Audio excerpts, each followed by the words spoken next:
Hello students and my dear friends, I'm Dr. Shalini Shukla and today is 1st of October 2020, Thursday. So let's start with Business Standard Daily News Analysis. Inspiration of the day is, no matter how you feel, get up, dress up, show up and never give up. In today's discussion, we are going to cover these articles. So let's start with article number 1 given on page number 1. Recovery patchy stimulus at appropriate time, Finance Minister. कल हमारी finance minister ने Indian business standards के एक exclusive interview में इस बात की clear indication दी है कि गवर्नमेंट इस बात को रिकॉग्नाइज कर रही है कि इंडिया के सेकेंड क्वार्टर, इस पर्टिकुलर फाइनेंशियल ईयर में सेकेंड क्वार्टर में भी इंडिया की जो इकोनॉमिक रिकवरी रही है वो पैची रही है। हालांकि इस बात के भी इंडिकेशन हमारी फाइनेंस मिनिस्टर ने दिए हैं कि government may come up with a second stimulus package if require but an appropriate time. ऐसा नहीं है कि अभी रिसेंटली गवर्नमेंट ऑफ इंडिया कोई स्टिमुलस पैकेज या स्टिमुलस सपोर्ट लेकर के आ रही है, बट अगर सिचुएशन ऐसी अराइज होती है, टाइम डिमांड करता है, then government may definitely come up with a second stimulus package और financial support to the economy. तो बहुत सारे जो क्रिटिसिज्म गवर्नमेंट पे लग रहे थे कि गवर्नमेंट अनविलिंग है फिजिकल सपोर्ट प्रोवाइड करने के लिए, डिमांड को रिवाइव और कंज्यूमर स्पेंडिंग को रिवाइव करने के लिए, उन सबको खारिज करते हुए हमारे फाइनेंस मिनिस्टर ने कहा है कि government is open minded towards the issue and the decision on when to spend and how much to spend will be taken at an appropriate time. तो पैची इकोनॉमिक रिकवरी को recognise किया है, government ने actually accept किया है कि economic recovery second quarter में भी पैची रही है। हालांकि जिस तरह से अनसर्टेनिटी बढ़ रही है, economic indicator, macro economic high frequency indicator reacts कर रहे हैं, उसके अकॉर्डिंग किसी भी डिग्री की सर्टेनिटी के साथ ये कह पाना बहुत डिफ़िकल्ट है कि आगे आने वाले टाइम में इकोनॉमी कितनी फास्ट रिकवरी करेगी, कितनी पेस से रिकवरी करेगी। And citing the unique challenges faced by Indian economy, the government is saying that, basically finance minister is saying that the intensity of the problem is unique in case of India. India has a different sort of demography, so the economic problem and the COVID related other problems are actually unique in case of India, and because of this uniqueness the government is actually engaging all the stakeholder in the decision making process so that a better and the inclusive solution can be reached. However, at this point no firm assessment has been made on additional fiscal support. अभी ऐसा government का कोई भी preparation नहीं है कि कोई ऐसा बड़ा फाइनेंशियल सपोर्ट गवर्नमेंट लेकर आ रही है, but in future government may come up with the physical support और the financial support if situation demanded. तो आज के बिजनेस स्टैंडर्ड में बहुत ज़्यादा लंबा न्यूज़ आर्टिकल है इसी पर्टिकुलर इंटरव्यू पे, अगर आप चाहें तो उसको डिटेल में पढ़ सकते हैं।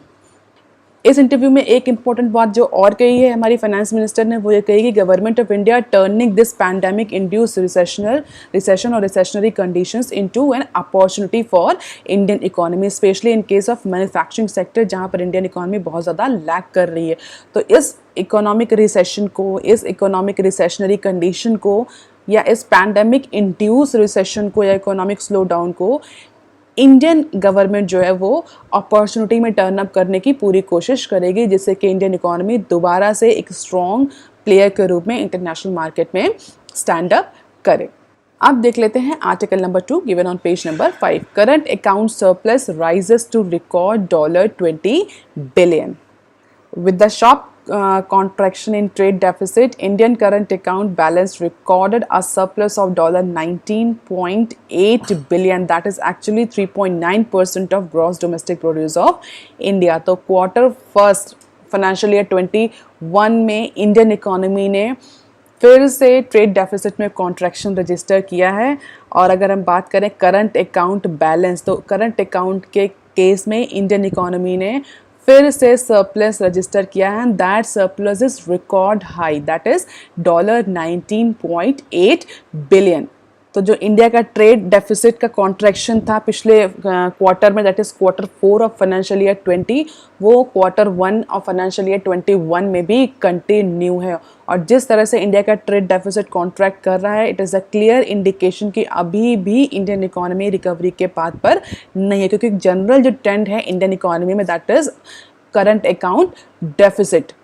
और पिछले 2 क्वार्टर से Indian economy current account surplus register कर रही है। पिछले क्वार्टर में यानी quarter 4 of financial year 21, Indian economy has registered the positive current account balance or the surplus current account balance with $0.6 billion. That was 0.1% of GDP as per the Reserve Bank of India statement.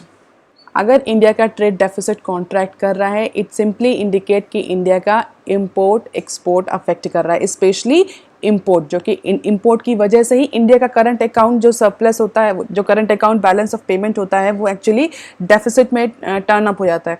इसका मतलब India में merchandise import जो है वो अभी decline है, goods का import decline है। क्यों डिक्लाइन है? क्योंकि इंडियन इकोनॉमी में डिमांड नहीं है। डिमांड नहीं है तो इंपोर्ट करने की भी ज़रूरत नहीं है। तो इंपोर्ट कम होने की वजह से इस बार ट्रेड डेफिसिट में फिर कॉन्ट्रैक्शन देखा गया। क्वार्टर 4 में क्यों कॉन्ट्रैक्शन था ट्रेड डेफिसिट में, या हम कह सकते हैं क्वार्टर 4 में क्यों इंडिया ने ट्रेड करंट अकाउंट में सरप्लस रजिस्टर किया था? Expert was saying it was because of the crude oil prices. Market में क्रूड ऑयल के जो प्राइसेस थे वो बहुत ज़्यादा फॉल कर गए थे, जिसकी वजह से इंडिया में करंट अकाउंट बैलेंस जो था वो सरप्लस में आ गया था। इस बार एक्सपर्ट का ये कहना है कि this surplus was due to the sharp contraction in trade deficit to $10 billion as the country's mercantile import declined sharply relative to export on a year-on-year basis. तो इंडिया के करंट अकाउंट या trade surplus को लेकर के बहुत सारे economist के अपने अपने प्रोजेक्शंस हैं। अगर हम प्रिंसिपल इकोनॉमिस्ट ICRA की बात करें तो उनका ये कहना था कि इट वाज क्वाइट एक्सपेक्टेड कि इस particular quarter 1 of financial year 21 में भी इंडियन अकाउंट में या इंडिया के करंट अकाउंट में सरप्लस ही रजिस्टर्ड होगा because of the domestic and global lockdown to fight the कोविड-19। Although this particular extent, जिस एक्सटेंट से ये ट्रेड सरप्लस इंडिया ने रजिस्टर किया या ट्रेड डेफिसिट में कॉन्ट्रैक्शन रजिस्टर किया है, उतना एंटिसिपेशन नहीं था कि $20 बिलियन का trade surplus Indian economy register करेगी। The mercantile trade deficit shrunk to just $10 billion in quarter 1 of financial year 21, most of which was accounted by the net oil balance. तो इस बार भी कह रहे हैं कि जो मर्केंटाइज इंपोर्ट में जो मेजर पार्ट है वो ऑयल या क्रूड ऑयल के बैलेंस की वजह से, ये क्रूड ऑयल की वजह से या उसके कम इंपोर्ट की वजह से ये ट्रेड सरप्लस देखने को मिल रहा है या इंडिया में ट्रेड डेफिसिट देखने को मिल रहा है। केयर के जो चीफ इकोनॉमिस्ट हैं उनका ये कहना है कि जो ये ट्रेंड इंडियन इकोनॉमी क्वार्टर 4 से रजिस्टर कर रही है, फाइनेंशियल ईयर 20 के क्वार्टर 4 से फेस कर रही, ये ट्रेंड इस पर्टिकुलर फाइनेंशियल ईयर 21 के क्वार्टर 2 तक कंटिन्यू रह सकता है, क्योंकि जिस तरह से एक GDP को लेकर के प्रोजेक्शंस आ रहे हैं and numbers of rating agencies and research consultancy firms are indicating that Indian GDP poised to decline in this quarter again.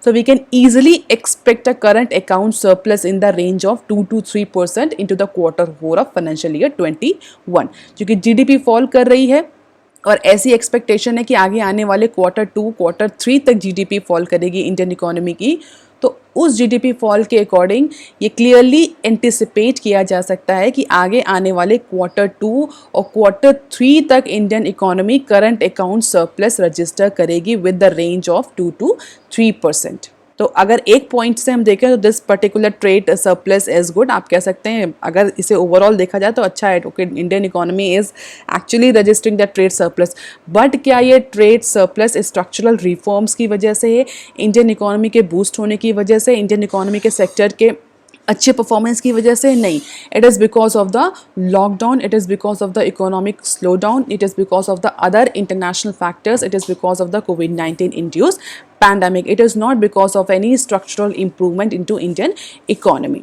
और अगर ये कॉन्ट्रैक्शन कंटिन्यू रहता तो इस बात का क्लियर इंडिकेशन है कि आगे आने वाले टाइम में इंडियन इकोनॉमी को रिकवर करने के लिए भी और टाइम चाहिए होगा, क्योंकि इंडिया में अगर इंपोर्ट कम हो रहा है, अगर इंडियन इकोनॉमी इंपोर्ट कम कर रही है, इट सिंपली इंडिकेट कि इंडियन इकोनॉमी में भी डिमांड नहीं है, इसलिए बाहर से इंपोर्ट करने की भी ज़रूरत नहीं है। और इंपोर्ट नहीं हो रहा है, इसी वजह से जो हमारा करंट अकाउंट है, डेफिसिट है, वो कॉन्ट्रैक्ट कर रहा है। करंट क्योंकि हमें बाहर किसी को पेमेंट नहीं करना है, क्योंकि हम बाहर से कुछ खरीद नहीं रहे, इसलिए हमारा पैसा हमारे यहाँ ही है, इसीलिए अब डेफिसिट नहीं हो रहा, हम सरप्लस में, जो कि हमारा पैसा है वो कलेक्टेड है, स्पेंड नहीं हो रहा, that is why current account surplus.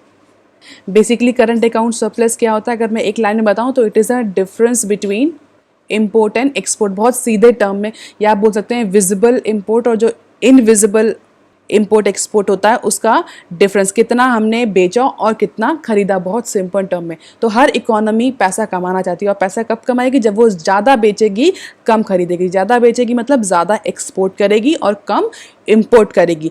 Come import करेगी और ज़्यादा एक्सपोर्ट करेगी तो डेफिनेटली उसके पास पैसा आएगा, जो उसका करंट अकाउंट है वो सरप्लस में रहेगा। अगर कम बेचेगी ज़्यादा खरीदेगी तो डेफिनेटली पैसा अपनी जेब से देना पड़ेगा, तो हम अपने करंट अकाउंट के सरप्लस में रहेंगे। और हर इकोनॉमी का ये इंडिकेशन होता है कि अगर वो सरप्लस में है because of their structural reforms, because of their economic structure, because of their efficiency, not because of certain external factor, तो वो कंडीशन अच्छी मानी जाती है। इस न्यूज़ में हम सिर्फ ट्रेड डेफिसिट की बात कर रहे हैं, that is only merchandise, export और इंपोर्ट। यहाँ पर हम इनविजिबल की बात नहीं कर रहे, सर्विसेज की बात नहीं कर रहे बेसिकली। और मैनी टाइम्स जो ट्रेंड रहता है इंडियन इकोनॉमी में, इंडियन इकोनॉमी ट्रेड के केस में, मर्केंटाइज के केस में हमेशा ट्रेड डेफिसिट में रही है। क्यों? क्योंकि हमने कई बार डिस्कस किया है कि इंडिया का जो मैन्युफैक्चरिंग सेक्टर है वो इतना स्ट्रॉन्ग नहीं है, तो हमें अपने बहुत सारे मैन्युफैक्चरिंग आइटम्स के लिए, गुड्स के लिए इंटरनेशनल मार्केट में डिपेंड करना पड़ता है, और स्पेशली फॉर क्रूड ऑयल। तो हमें ज़्यादा खरीदना पड़ता है और कम बेच पाते हैं। ऑल्दो सर्विसेज के केस में हम ज़्यादा बेचते हैं, बट गुड्स के, क्रूड ऑयल के केस में ना हमारे पास ऐसे क्रूड ऑयल के कोई रिजर्वॉयर्स हैं और ना ही हमारा मैन्युफैक्चरिंग सेक्टर बहुत स्ट्रॉन्ग है। तो हमें गुड्स के केस में, ट्रेड्स के जो विजिबल ट्रेड होता है उसके केस में ज़्यादा खरीदना पड़ता है और हम कम बेच पाते हैं, जिसकी वजह से many time Indian economy happens to be in condition of current account deficit. तो करंट अकाउंट डेफिसिट में ट्रेड विजिबल, जिसे बोल सकते हैं विजिबल डेफिसिट या विजिबल इंपोर्ट एंड इंपोर्ट, और इनविजिबल यानी मर्केंटाइज का और सर्विसेज का, दोनों का था। करंट अकाउंट बेसिकली ऐसा अकाउंट या बैलेंस ऑफ पेमेंट का ऐसा अकाउंट होता है जो कि जिसका transaction short period of time में कंप्लीट हो जाता है, से विद इन 1 ईयर जिसका ट्रांजैक्शन कंप्लीट होता है। जो भी लेन देन है वो 1 साल तक कंप्लीट हो जाता है, ज़्यादा लॉन्ग टाइम तक नहीं रहता। कैपिटल अकाउंट जिसका ट्रांजैक्शन कई सालों तक चलता रहता है, वो या जो ट्रांजैक्शन लॉन्ग टर्म पर्पस के होते हैं वो कैपिटल अकाउंट में आते हैं। तो करंट अकाउंट में बेसिकली इनविजिबल और विजिबल दोनों ही ट्रेड आते हैं। विजिबल ट्रेड में हमारा मर्केंटाइज ट्रेड्स आता है और इनविजिबल ट्रेड में हमारा सर्विसेज आती है। तो अभी इंडिया ने क्या किया है, अभी इंडिया ने करंट अकाउंट सरप्लस रजिस्टर किया है। करंट अकाउंट सरप्लस मींस इसमें दोनों ही चीज़ें इंक्लूड हैं, merchandise as well as services. हालांकि जो मेजर श्रंक हुआ है वो मर्केंटाइज ट्रेड डेफिसिट किया, मर्केंटाइज ट्रेड या विजिबल ट्रेड डेफिसिट के कॉन्ट्रैक्शन की वजह से हुआ है। और क्यों? क्योंकि इंडियन इकोनॉमी में डिमांड नहीं है, अभी Indian economy fully open up नहीं हो पाई है, तो बहुत जगह डिमांड कम है, बहुत सेक्टर्स में डिमांड कम है, जिसकी वजह से हमारा इंपोर्ट भी कम है। इंपोर्ट कम है तो हमें पैसा कम बाहर पे करना पड़ रहा है, कम पे करना पड़ रहा है, इसलिए हम सरप्लस में हैं। And this is the comparative data of India's balance of payment. Balance of payment में दोनों अकाउंट आते हैं, करंट अकाउंट और कैपिटल अकाउंट। तो ये पूरा करंट और कैपिटल अकाउंट का हम कह सकते हैं कंपैरेटिव डेटा है अप्रैल जून क्वार्टर का, फाइनेंशियल ईयर 20 का और फाइनेंशियल ईयर 21 का। तो जैसा कि हम देख रहे हैं कि फाइनेंशियल ईयर 19 में या फाइनेंशियल ईयर 20 या अप्रैल जून 19 में Indian economy as usual deficit की कंडीशन में थी। करंट अकाउंट हमारा डेफिसिट में था, गुड्स में भी हम डेफिसिट में थे, ऑल्दो सर्विसेज में हम पॉजिटिव में थे। बट जैसे ही फाइनेंशियल ईयर क्वार्टर 1 की बात करते हैं, फाइनेंशियल ईयर 21 की, इस पर्टिकुलर ईयर के अप्रैल और जून मंथ की बात करते हैं, we can easily see Indian economy current account balance में $19.8 बिलियन से सरप्लस में आ गई, and that all because of the pandemic that is induced by कोविड-19। अब देख लेते हैं article number 3 given on page number 5। Core industries output shrink 8.5% in August. If you remember, we have discussed in the previous news as well कि जो contraction था core sector में, जो हमारी कोर इंडस्ट्रीज़ हैं उसमें जो कॉन्ट्रैक्शन था पिछले 4 महीनों में, वो कॉन्ट्रैक्शन कम हो रहा था। और ऐसा एंटिसिपेट किया जा रहा था कि क्योंकि इंडियन इकोनॉमी रिकवरी के पाथ पे है तो अगस्त में ये कॉन्ट्रैक्शन और कम होगा, और हो सकता है आगे आने वाले मंथ्स में कोर इंडस्ट्रीज़ के आउटपुट में हमें एक्सपेंशन देखने को मिले। But against the anticipation, against the forecasting, against the expectation, after slowing the slowing for previous 4 months, the contraction in core sector output again worsened in the month of August. The output declined by 8.5%, followed by July 8% fall as an acute demand slump, and the continuing liquidity crisis affected most of the industries. तो जो ये contraction था वो जुलाई के months में 8 था। पिछले 4 महीनों से ये कॉन्ट्रैक्शन जो है किसी हमारे जो कोर इंडस्ट्रीज़ का जो आउटपुट है जो उसमें कॉन्ट्रैक्शन है वो डिक्रीज़ हो रहा था, और ऐसा अज्यूम किया जा रहा था कि चूँकि इकोनॉमी रिकवर कर रही है तो कॉन्ट्रैक्शन डिक्रीज़ होगा और इंडस्ट्री आउटपुट जो है वो बढ़ेगा, बट ऐसा नहीं हुआ। अगस्त के मंथ में जो कॉन्ट्रैक्शन रहा वो जुलाई के मंथ से और ज़्यादा रहा। जुलाई के मंथ में कॉन्ट्रैक्शन 8% था, अगस्त के मंथ में ये कॉन्ट्रैक्शन बढ़कर 8.5 हो गया। That simply indicating the shortage of demand की डिमांड है ही नहीं, तो इसीलिए इंडस्ट्री प्रोड्यूस नहीं कर रही, इसीलिए उनमें कॉन्ट्रैक्शन हो रहा है उनके आउटपुट में। आउटपुट में contraction means reduction in output में, वो आउटपुट नहीं कर रही हैं, वो प्रोडक्शन नहीं कर रही। तो प्रोडक्शन क्यों नहीं कर रही है? क्योंकि डिमांड नहीं है। दूसरा फैक्टर जिस इसके लिए रिस्पॉन्सिबल है वो क्या है? Liquidity crisis. मार्केट में लिक्विडिटी क्राइसिस बहुत ज़्यादा है, जिसकी वजह से स्पेशली फॉर इंडस्ट्रीज और फॉर बिजनेस ऑर्गेनाइजेशन, जिसके लिए उनके पास वर्किंग कैपिटल अवेलेबल नहीं है, पैसा ही नहीं है, कैश है ही नहीं, तो डिमांड भी नहीं है, कैश भी नहीं है, then why industry will produce. And because of this in the month of August, core industries in India have declined by output of core industries in India have declined by 8.5%. The pace of contraction has reduced since April, but the output had fallen by a record 38%. हालांकि अगर हम देखें तो अप्रैल में तो बहुत ज़्यादा contraction था, क्योंकि अगर आपको याद हो तो अप्रैल पूरा इकोनॉमिक लॉकडाउन में गया था, full and strict economic lockdown था अप्रैल मंथ में, तो उस समय तो कॉन्ट्रैक्शन बहुत ज़्यादा था आउटपुट में। लेकिन इस अगस्त के मंथ में देखा जाए तो रिकॉर्ड फॉल देखा गया है आउटपुट में, कोर इंडस्ट्रीज़ के आउटपुट, जबकि अगस्त के मंथ में तो इकोनॉमी एक्चुअली ओपन हो चुकी है। Most of the economic activities are actually resumed. The updated figure released by Commerce and Industry Ministry on Wednesday showed 7 of 8 industry in core sector continue to contract in August. अब यहाँ मैं कई बार आप लोग को समझा चुकी हूँ कोर इंडस्ट्री क्या होती है। बहुत सारे स्टूडेंट जो नए जुड़े हैं उनको मैं फिर से एक बार बता देती हूँ कि कोर इंडस्ट्री बेसिकली 8 ऐसी इंडस्ट्रीज़ होती हैं जिनका आउटपुट प्रोडक्शन या जिनका आउटपुट या जिनका प्रोडक्शन इस बात का इंडिकेशन देता है कि इंडियन इकोनॉमी कितना रिकवर कर रही है। अगर आप देखें तो ये बहुत इंपॉर्टेंट इंडस्ट्रीज़ हैं, और ये 8 इंडस्ट्रीज़ अकेले इंडियन इंडस्ट्रियल आउटपुट इंडेक्स जो है IIP है उसका अप्रॉक्सीमेटली 40% कॉन्स्टिट्यूट करती हैं। जो IIP है index of industrial output in India, index of industrial production in India, उसका ये 8 जो इंडस्ट्रीज़ हैं कि उसका 80% वेटेज कॉन्स्टिट्यूट करती हैं। कौन कौन सी इंडस्ट्रीज़ हैं? Fertiliser, coal, electricity, steel, crude oil, natural gas, cement, refinery products. तो अगर इनमें कॉन्ट्रैक्शन या एक्सपेंशन होता है तो क्लियरली इंडिकेट करता है कि इंडियन इकोनॉमी आगे आने वाले टाइम में, इस पर्टिकुलर प्रेजेंट टाइम में कॉन्ट्रैक्शन में जाएगी या एक्सपेंशन में जाएगी। तो आप अगर ध्यान से देखें तो fertiliser, coal, electricity, steel, crude oil, किसी भी इकोनॉमी के लिए ये ऐसी इंडस्ट्रीज़ हैं जो बहुत इंपॉर्टेंट है for economic development, for infrastructural development, और इनकी डिमांड या इनका आउटपुट कम या ज़्यादा होता है तो क्लियरली मार्केट में या इंडियन इकोनॉमी में, किसी भी इकोनॉमी में डिमांड को और लिक्विडिटी कंडीशन को बहुत क्लियरली इंडिकेट करता है। कोविड-19 की वजह से क्या हुआ है? कोविड-19 की वजह से डिमांड ही नहीं है बहुत सारे सेक्टर में। जब डिमांड नहीं है तो फर्टिलाइज़र कंपनीज क्यों प्रोड्यूस करेंगी, स्टील कंपनीज क्यों प्रोड्यूस करेंगी, इलेक्ट्रिसिटी जनरेशन कंपनीज क्यों उतना जनरेट करेंगी?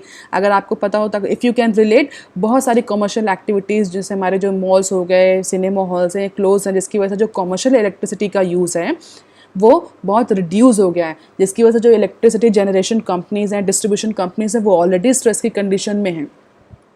और क्रूड ऑयल और मर्केंटाइज इंपोर्ट के केस में तो हम देख ही चुके हैं कि इंडियन इकोनॉमी में डिमांड है ही नहीं, तो क्रूड ऑयल का भी इंपोर्ट बहुत अच्छा नहीं हो रहा है, जिसकी वजह से उसमें भी आउटपुट फॉल कर रहा है। तो आउटपुट फॉल कर रहा है, इट्स अ क्लियर इंडिकेशन कि अभी इकोनॉमिक रिकवरी तो नहीं होने वाली, V shape economic recovery specially जो कि एक्सपर्ट इंडिया के केस में एंटिसिपेट कर रहे थे।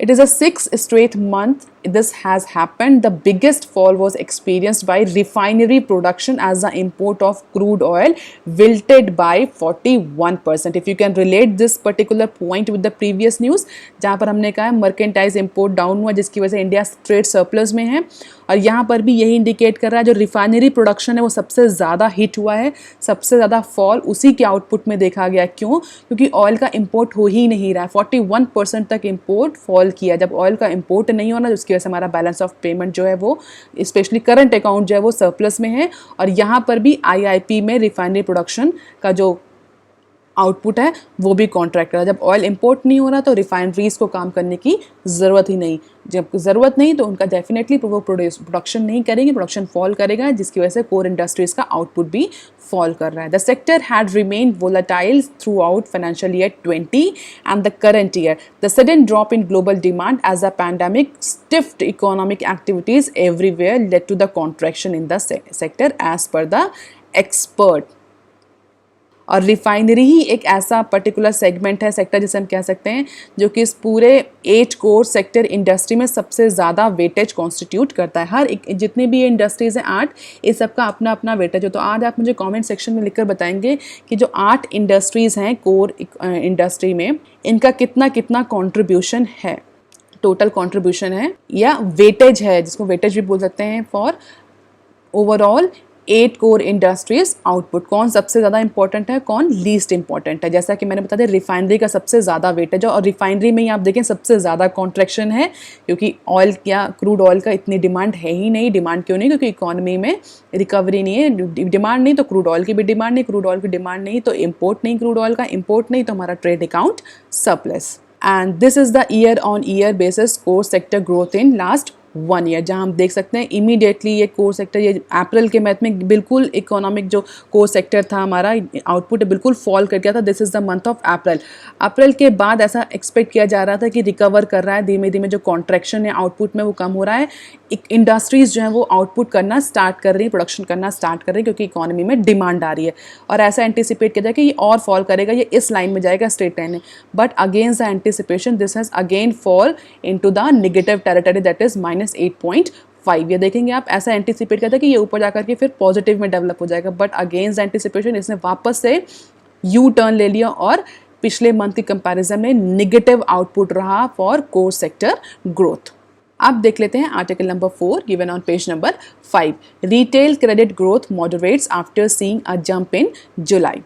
सेम इकोनॉमिक इंडिकेटर जो हमने पहले पढ़ा, कोर सेक्टर जो कोर इंडस्ट्रीज़ हैं उनका आउटपुट डाउन हुआ है, उसका इम्पैक्ट हमें सीधे इस बार हमें क्रेडिट ग्रोथ रेट में भी देखने को मिल रहा है। तो क्वार्टर 1 के रिजल्ट के बाद जो एक्सपर्ट एंटिसिपेट कर रहे थे कि आगे आने वाले टाइम में जैसे ही क्वार्टर 2 शुरू होगा इंडियन इकोनॉमी रिकवर करेगी, क्योंकि क्वार्टर 1 ने सारा शॉक एब्जॉर्ब कर लिया, बट ऐसा नहीं हुआ। कोर इंडस्ट्रीज़ का आउटपुट फॉल किया है, हमारा जो ट्रेड डेफिसिट है वो सरप्लस में कन्वर्ट हो रहा है। उसी का सीधा इंडिकेशन आप यहाँ भी देख सकते हैं, रिटेल क्रेडिट ग्रोथ रेट भी फॉल करी है in comparison to the month of July.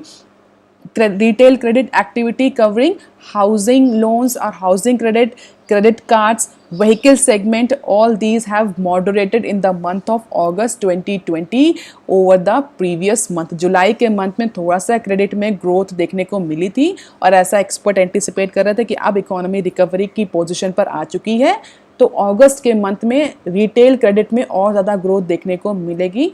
But as against the expectation, retail loans or retail credit growth moderates in the month of August, just like core industrial output or trade surplus in case of India. Retail loans grew by approximately 16,879 crore in August, while it had grown by approximately 40,853 crore in the month of July as per RBI.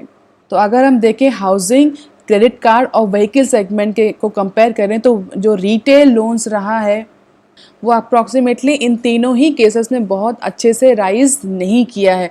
Retail loan अगर किसी भी economy में credit बढ़ रहा है, credit activity बढ़ रही है, चाहे वो बैंकिंग हो चाहे नॉन बैंकिंग कंपनीज हो, अगर उनमें क्रेडिट बढ़ रहा है, क्रेडिट ग्रोथ रेट ज़्यादा है, तो क्लियर इंडिकेशन है कि इंडियन इकोनॉमी में या किसी भी इकोनॉमी में जो इकोनॉमिक सिचुएशन है वो गुड है। क्यों? क्योंकि मार्केट में मनी की डिमांड है, लोन की डिमांड है, companies are investing, consumers are actually buying homes, they are actually buying utensils और other consumer durables, they are actually buying vehicles, they are actually using vehicles. तो अगर credit cards, housing loans, vehicle, इन सब में loan बढ़ रहा है तो क्लियरली इंडिकेट करता है कि मार्केट में डिमांड है।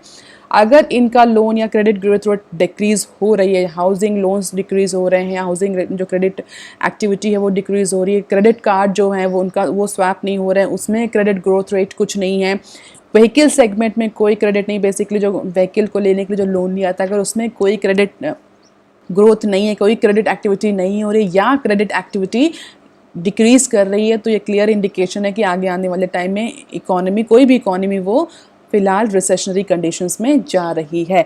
तो बैंक हो चाहे वो नॉन बैंक कंपनीज हो या बैंकिंग इंडस्ट्री या एनबीएफसीज हो, दोनों की केस में हमने देखा जो क्रेडिट ग्रोथ रेट है वो फॉल कर रही है। रिटेल क्रेडिट एक्टिविटी जुलाई के मंथ में थोड़ा सा इंप्रूव करी थी पर वो अगस्त के मंथ में फिर से मॉडरेट हो गई है।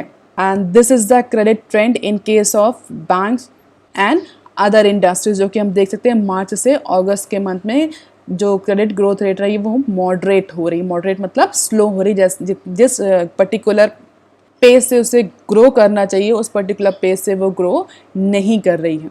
इट मीन्स इकोनॉमी में डिमांड नहीं है, people are not, consumer are not spending, industries are not investing, industries invest नहीं कर रही, कैपिटल एक्सपेंडिचर नहीं कर रही, कंज्यूमर बाई नहीं कर रहा, कंज्यूमर स्पेंडिंग नहीं कर रहा, इसलिए उन्हें पैसे की ज़रूरत नहीं है, इसीलिए क्रेडिट की कोई डिमांड नहीं है, इसीलिए क्रेडिट एक्टिविटी फॉल कर रही है। तो मेजर अगर आप देखें तो आज के न्यूज़पेपर में इकोनॉमिक एक्टिविटीज़ जो एक्सपर्ट एंटिसिपेट कर रहे थे उनके जस्ट कॉन्ट्राडिक्शन में ऐसा एक्सपेक्ट किया जा रहा था कि अगस्त के मंथ में बहुत सारे जो इकोनॉमिक इंडिकेटर्स हैं वो पॉजिटिव डेवलपमेंट रजिस्टर करेंगे, बट ऐसा नहीं हुआ as against the expectation. Maximum जो इकोनॉमिक इंडिकेटर्स हैं वो जुलाई के मंथ में स्लाइट रिकवरी के बाद अगस्त के मंथ में फिर से डाउनवर्ड ट्रेंड रजिस्टर कर रहे हैं, and that is a very bad situation for any economy. अब देख लेते हैं article number 5 given on page number 8, avoid AC, develop special leave policy, governments work place norms. The central government has asked companies to avoid the central air conditioning system at workplace, develop special leave policies for COVID-19 pandemic and rearrange the work setup or workstation। तो जिससे बहुत सारे जो हमारा economic activity का sector है, बहुत सारी इकोनॉमिक एक्टिविटीज़ ऑलरेडी रिज्यूम हो चुकी हैं और ऐसा कहा जा रहा है जो अनलॉक 5.0 उसमें सिनेमा हॉल्स को भी ओपन कर दिया जाएगा सिंस अक्टूबर 15 और 16, और जितने भी एक्टिविटीज़ जो अभी तक बंद हैं वो सब भी ओपन हो जाएंगी इन इकोनॉमिक अनलॉक 5.0। तो उसको देखते हुए सेंट्रल गवर्नमेंट ने वर्क प्लेसेस के लिए बहुत सारे नॉर्म्स इशू किए हैं। कुछ की कंपनीज़ को पर्टिकुलर नॉर्म्स को फॉलो करना है if they want to operate with 100% capacity. तो उसमें गवर्नमेंट ने कहा है कि जो सेंट्रल एसी सिस्टम है, सेंट्रलाइज्ड एसी सिस्टम होता है जो मोस्ट ऑफ द कंपनीज़ में आज के टाइम पे हैं, उसको कंपनीज़ अवॉइड करें for a shorter period of time. Special leave policies covid pandemic के लिए प्रोवाइड करें, ऐसे इंडिविजुअल्स जो कि हल्का फुल्का उनको बुखार आ जा रहा है तो उनको आप स्पेशल लीव दे सकें, इस तरह के प्रोविजंस लाएं। वर्क स्टेशंस जो हैं उनको रीअरेंज करें, वर्क सेटअप को रीअरेंज करें जैसे कि सोशल डिस्टेंसिंग के जो नॉर्म्स हैं वो फॉलो हो सके, जितनी भी सेफ्टी गाइडलाइंस हैं वो फॉलो हो सकें इस पैंडेमिक की ड्यूरेशन में। Health and family welfare minister mister Harsh Vardhan release the covid safe work place guideline for industry and establishment framed by Employee State Insurance Corporation, that is ESIC, which has put forth a series of measures in a bid to reduce the impact of COVID-19 on business। तो business अगर अपनी 100% capacity से operate करना चाहते हैं तो उन्हें कोविड-19 safe work place guidelines for industry and establishment को फॉलो करना चाहिए और करना होगा, ऐसा हेल्थ फैमिली वेलफेयर मिनिस्टर ने इंडिकेट किया। और बहुत सारी गाइडलाइंस बनाई गई हैं जिसमें हेल्थ एंड फैमिली मिनिस्ट्री ने ESIC के साथ मिलकर के बहुत सारे मेजर्स अनाउंस किए हैं, उनको फॉर्मुलेट किया और उनको नोटिफाई किया इंडस्ट्रीज़ को कि अपने वर्क स्टेशन को, वर्क प्लेस को इस तरह से सेटअप करें। और उसमें एक बहुत इंपॉर्टेंट प्रोविज़न दिया गया है, वो ये दिया गया है कि कंपनी हर एक इंडिविजुअल को विद और without symptom in work place consider ऐसा करे कि वो पोटेंशियल सोर्स ऑफ इन्फेक्शन है। हर एक इंडिविजुअल, चाहे उसमें सिम्टम हो चाहे ना हो, industries should consider every employee within the premises of company, within the physical premises of the organization as a potential source of infection, and all the arrangement and the planning has to be geared with this in mind. Therefore only reduction or the risk factor can be reduced. Proper ventilations की बात कही गई है, natural ventilations की बात कही है, outdoor ventilations की बात कही है, जिसमें स्ट्रक्चरल मॉडिफिकेशन की एसी हटा दिया जाए, जो स्मोकिंग जोन्स हैं उनको हटा दिया जाए, जिससे कि सोशल डिस्टेंसिंग के जो नॉर्म्स हैं वो फॉलो हो सकें। तो ये कुछ गाइडलाइंस हैं जो कि ESTI ने इशू करी हैं कंपनीज़ को कि उन्हें अपने वर्क प्लेस पे या वर्क स्टेशन पे फॉलो करनी पड़ेगी। मेजर गाइडलाइंस मैंने आपको बता दी है। If you want to go in details you can go with this news in detail manner as well. अब देख लेते हैं सम अदर न्यूज़ क्लिप्स।